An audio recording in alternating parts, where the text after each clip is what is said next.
Hello friend, তোমরা সবাই কেমন আছো? আমি ভালো আছি। আমাদের দারিংবাড়িতে তৃতীয় দিনের যে জিরাঙ্গা মনাস্ট্রিটা দেখেছিলাম, এটা ঠিক তার পাশেই আছে। এটাও একটা বৌদ্ধ শান্তিস্তূপ।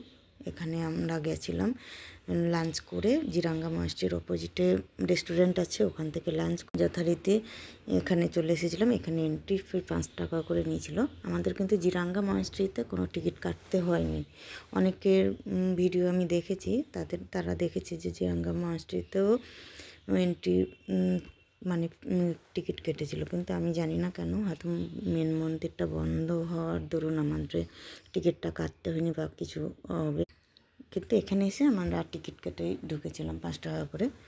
খুব সুন্দর লাগবে, এত ভালো লাগবে, জায়গাটা এত সুন্দর, মানে সত্যি চোখে না দেখলে এর সৌন্দর্য বর্ণনা করা যায় না।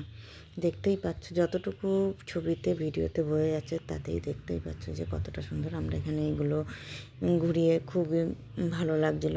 ছেলে আর এই যে ভাগনা, এরা সবাই ওটা ঘুরিয়ে আনন্দ করছিল, আমিও করেছি। ভীষণ ভালো লাগবে। তোমরা অবশ্যই দারিংবাড়িতে গেলে এখানে ভিজিট করতে ভুলো না। জিরাঙ্গা মনাস্ট্রির পাশেই এটা। জিরাঙ্গা মনাস্ট্রি তো অবশ্যই ভিজিট করবে, প্লাস এটাও।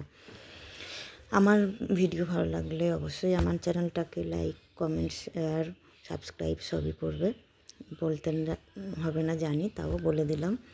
ওকে, টাটা, ভালো থেকো সবাই।